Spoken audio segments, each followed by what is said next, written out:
Now, we're going to go from Singapore/Indonesia, jet halfway around the world.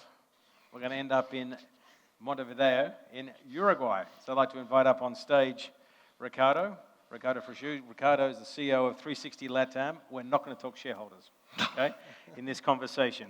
Because that's a very long conversation, and we've done that way too many times. But what I do want to have a chat with you about, well, first of all, could you introduce yourself on what 360 Latam does? Because there might be a lot of people in the audience who don't understand the size of your business and the importance it is in the Latin American market. So this is the last session. We are the responsibles between the pool, the nap, some drinks. Yes. So we're going to make it interesting. Interest, and maybe we should finish earlier. Okay. Now, thanks for the invitation. Thanks for being here, and also to your team, Lola, Edmund, Harvey, and all the people that are in the organization. Congratulations on hosting another of these events. It's not easy hosting these events so many years. So thanks and congratulations on that. Yeah. Talking about 360 Latam, so basically we are an ASX listed company. I'm a co-founder of a real estate portal in Uruguay that we expanded to other markets. We exit the business and we sold it to FDB, Frontier Digital Ventures, ASX listed company. And when we sold that back in 2022, so they also have assets in Africa and in Asia. We realized that owning assets in Latam and being listed in Australia doesn't make any sense. It doesn't. You know it. Latam Autos, great example. Yep. So basically, we created this 360 Latam company that consolidated all the assets in Latam. Combined, we have revenues of $36 million US. We have 25 million sessions per month, 3 million listings, and 3.5 million leads per month. Right. Profitable? Profitable, cash flow positive. So the Latam, 360 Latam? Yeah. Profitable, so 36 million, profitable. Cash flow positive. Cash flow positive. Yes. FDV isn't. Exactly. Well, it is a little bit now, I think. Okay, so back when we started, the revenues of 360 Latam were on average, it was like 30-40%. Today we represent nearly 80% of the revenues of FDB, and some of the other assets are struggling and are not profitable or cash flow positive. Okay, so you're supporting the rest of the investments. I'll say that. Okay, I'm not going to put you on the spot. Understand. So then you look, so we're going to just focus, as I said, not on shareholders, we're going to focus on the 360 Latam market.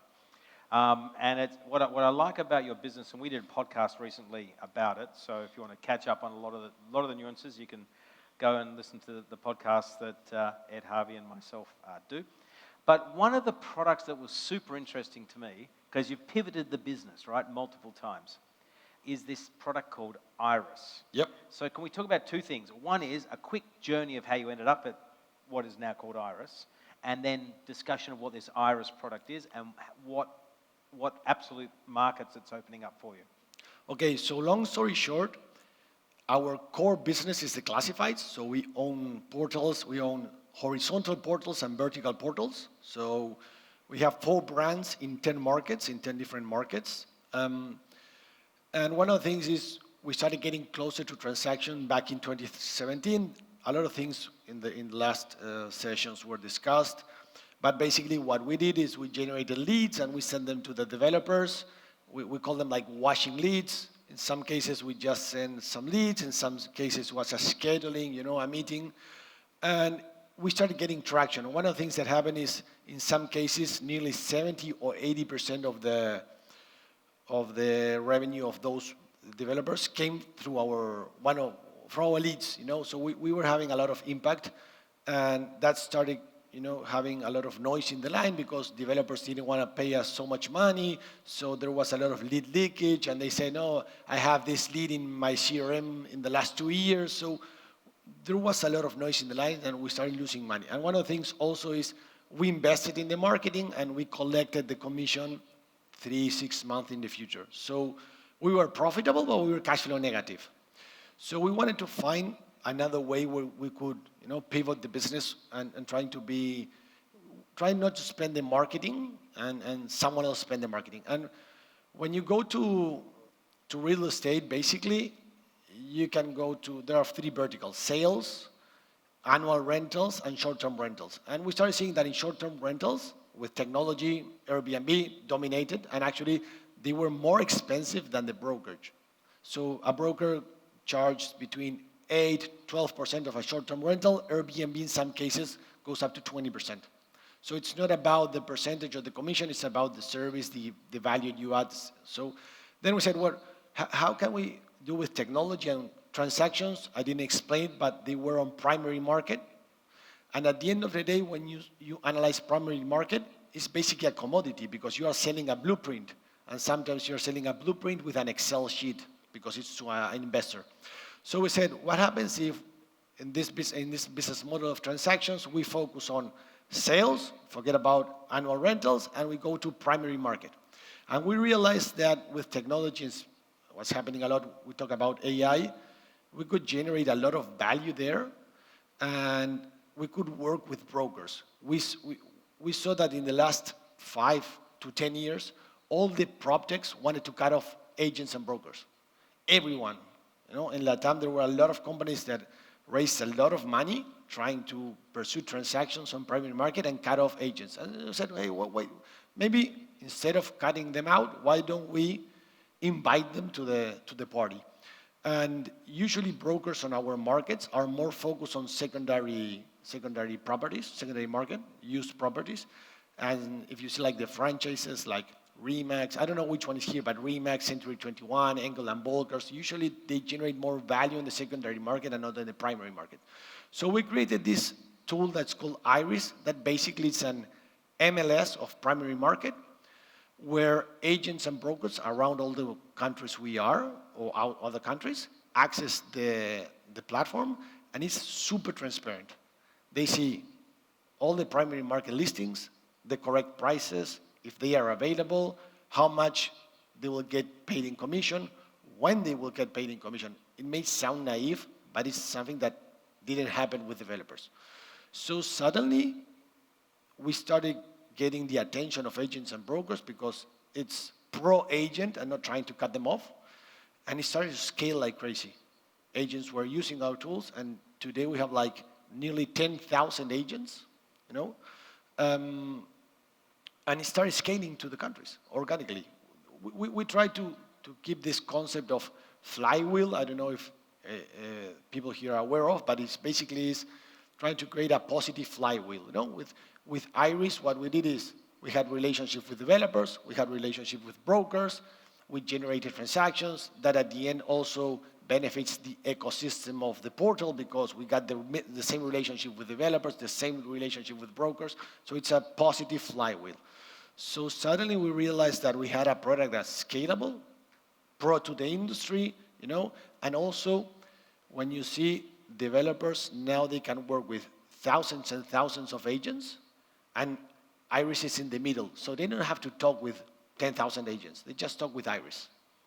Okay, so my simplified way of thinking about this is you have a bunch of agents on one side, you've got a bunch of developers on the other side, and to stop all the combinations of interactions, you shove a hub in the middle. That hub is called Iris. It standardizes all the developers' properties, all the listings, all the pricing, or everything is then done on a big table, think of it that way. Plus all the contracts are standardized, everything is done. So then an agent can come in, select a property, I've got a buyer, I'll select a property, pull it out, go look at, do whatever they've got to do, and then they can complete all the contracts, everything in through Iris? Yes, and actually we are trying to generate more value. I don't remember the session, but we were discussing, and it's a universal problem that usually brokers want to work less and get paid more commission. I think it was in a session regarding Thailand that they said that there was a lot of noise with they don't show you the correct property or the price, or 80% of the listing were not available. So now the agent has all the correct information. And what we are trying to do is we help them in the process of the negotiation. If they want to get their customer and talk with our support team of Iris, we help them. Not only with the contracts online, we give them support in all the process because we know the primary market. Right. We know how to sell it. It's like a commodity. We know it's a process at the end of the day. So we help them throughout the process in every step they want. And of course, now you don't have to worry about lead generation. You don't have to worry about lead leakage. You don't have to do it. In fact, you don't have to do anything more than just use technology to make the process simple. How do you get paid? So we get there's two ways. We get paid above the average, above the commission, because we really resolve an issue for developers. So, for example, in a market, a broker gets paid 3%. We get paid above that commission, and also we get paid a revenue share with the broker. Okay. Now there's some questions. If we please put the questions up, okay, which I think would be interesting. There's been some M&A and consolidation in Latin soon. Has been and soon.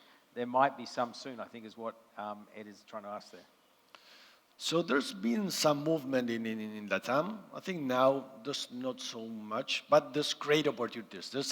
I think now it's, at least in Latam, it's time to consolidate it and try to build something more bigger.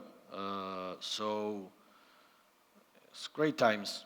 Let's see what happens in the next couple of months. Yeah, and it's interesting the level of innovation happening in the market. You've had the two big 600-pound gorillas in Quinto Andar and Loft, who, Loft raised 800 million. I mean, 800 million raised in money and burned through most of it, going after an iBuyer model. And now they're very much a fintech company doing rental guarantees. Tends to be a lot of what they're doing. And then Quinto Andar has spent through a lot of money, and they ended up buying InfoWeb. All the Navent assets. Navent assets, which gave them, which was sort of a bit, I think, in reaction to OLX buying Grupo Zap in Brazil, and they had bought all the assets. And the sort of the word on the street is they're sort of regretting a bit that decision. Yep. But I think Brazil is like a continent by itself, so it's massive. And the assets they purchased are like not so massive like Quinto. So it's tough for Brazil to get out.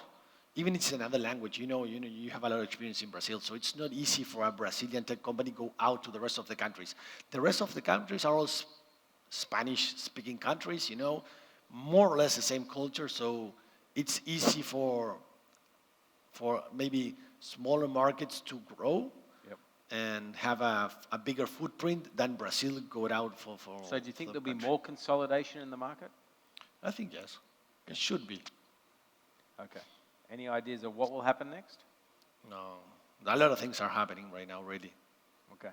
Now, what are the growth rates and revenues of the different business models that you work with in 360 Latam? So classifieds, it's a cash cow. We grow at 20-25% year over year. So that's super healthy.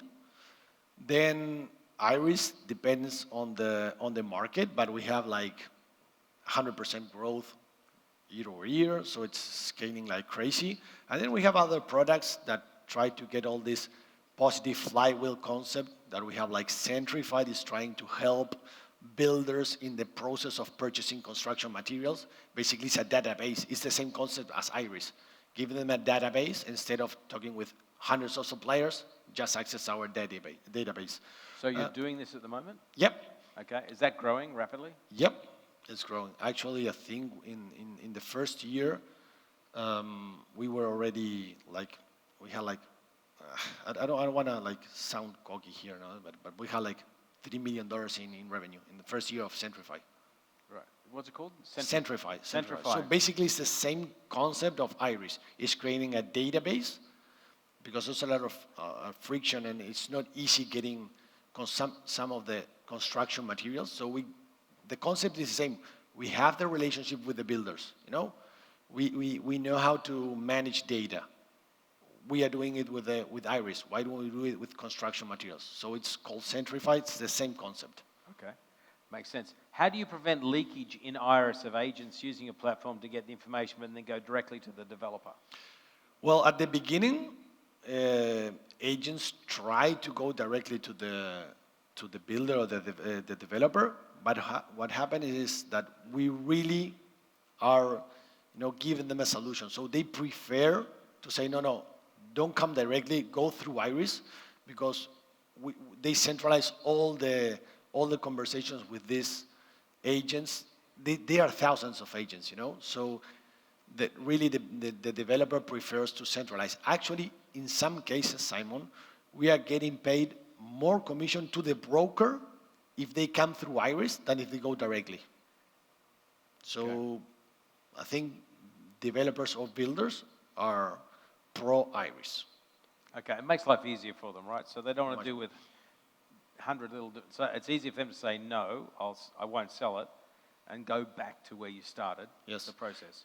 And of course, I guess you can then start to have a conversation with those agents and say, come on, right? You go around me, I'm not going to give you access. And if you don't have access, you're cutting off a guaranteed source of revenue. And also, something worth mentioning is that that broker didn't have a relationship with the builder. It's not easy. So maybe a builder works with 5, 6 agents and brokers, but the rest, they don't know. So it's not that they have like this relationship or compromise with that agent or broker. They say, no, go through Iris and... Okay, makes sense. What is the relationship between listings on Iris and all the different portals? And Ed wants to go to the pool. Yeah, I get you, Edmund. Okay. So it's really interesting because what happens is, first of all, the listings on Iris, the agent and broker cannot list them on portals. They can list them only on their websites and social networks. All right. So we don't want thousands of repeated listings on our portals. And actually we have like more listings on Iris than maybe on the portals, because we have some developers that only works with Iris and they are not on our portals, for example. And also we have agents and brokers that work with Iris and they don't list on our portal. So it's trying to get them inside the ecosystem and then go back to the core classified and trying to get money out of the classified. Okay. So it's all about, if you've got a buyer, use Iris to find the right property. If you want to go and do some advertising, you can't go through Iris. Yep. The process, which makes a lot of sense, and it's important that you stop people going around the system. And I'm going to try to decipher this question. What are some red herrings we need to take into account before we pivot our business? I guess we're saying, what are some of the indicators of a business going in the wrong direction, which then sort of, yes, time to pivot, time to do something different. So at least in my experience also, you got to understand the momentum of the industry and the game you are playing. I think a couple of years ago, startups were playing a game about revenue growth, exponential revenue growth. I think now that game ended. I think it's much more about being profitable. It's not easy getting access to capital. So we realized that transaction per se was always cash flow negative because we were growing, we were spending in marketing and getting the commission collected 3-6 months in the future. But if you continue to grow, you are gonna always be cash flow negative. So you gotta be, it's capital intensive and it's not easy getting money maybe today. So we said, okay, the game changed, we need other metrics. And also, I think the learning curve, we had a lot of experience with transactions. I said, now we can build a much more better business, much more profitable and scalable. Okay, is maybe one of the indicators of the need to pivot, and I'm going to relate it back to Darius's comment about, why you're doing something. So it's almost like hope and belief that sometime in the future. Is that actually an indicator in itself? That you're looking at a business, it's not going at the same growth that you wish it was or it should have been, or the Excel spreadsheet said it was going to do, but you still don't want to kill it because you're hoping, and maybe that's the indicator itself, is the fact that you're hoping that something's going to be different. Yes. I try that, like, to be super honest, and seeing the numbers and trying not to fall in love with an idea or what you were telling yesterday about, that entrepreneurs take many, many roads, then you gotta prune the bush and go back. So we always try to work like super focused on a process, because if not, you get distracted. It's much easier working on a new business idea. It's super sexy, it's much more interesting than just going back to the core classified and make that more profitable. Yeah, I can understand that. And what I'm going to ask you the same question as I asked Darius. What are the 2 or 3 things that keep you awake at night? For sure, Yeah, well, we're not going to, apart from my kids, okay. that's for sure. I have 3. Business-wise. Okay, But going back to this. operational business-wise. Operational. So, well, today now, as being an ASX listed company, our share price is not in the best moment, let's say. So that's something that keep me. It's not easy to sleep with that. I know it's like maybe we are not responsible. We were on the same team, but seeing that the share price is struggling is something that's tough. And also it's like the pressure of trying to build something more bigger, because there's a pressure regarding the share price. So we need to go faster or deliver more, So I think that's something that is not easy. Yeah, and then the last question, which I might answer on your behalf, which is the one down the bottom, is, are you worth more than FDV itself? And why not spin it out? Okay, and not to allow you to put yourself in the shit, I will have a crack at this one. The answer is probably yes. I mean, if you look at the market cap, and we were having a chat about it before, it's about 50 million US. Yeah, US 50 million, more or less, is the market cap of FDV. These guys are doing 35 million in revenues. You can pretty much do the maths and go, well, unless there's some value in the rest of it, they've got to be worth more than 1 times revenue in what they're doing, with strong portal positions, strong these I call them exchanges, yep, right, in both the building products and also in that. So you've got to argue that it's worth materially more. But you often see this issue where you have a very good asset in an overall business that for whatever reason has the market doesn't like, okay, and you are labelled with the same as some of the poorer performing assets, and unless you do spin it out, and now the problem is if you spin it out as a separate business, what are you left with in the rest? You're left with some poor performing businesses and some cash from selling it. Okay, and then you'll end up going through a process of probably closing that down or finding another project to go after and so on. So there is a bit of a bind that the whole business is in, and someone needs to come and buy it at a pretty reasonable price, close down all the stuff that doesn't matter, just jettison it, and then relabel it from FDV to be 360 Latam, and then focus on that market and relist somewhere else where the market doesn't know you and you have a fresh start. Is probably what I would say if I was in your shoes, but I'm not in your shoes, so I'll say it in my shoes. Okay, but I do think that question is spot on, and that's a good example of where being listed is not good.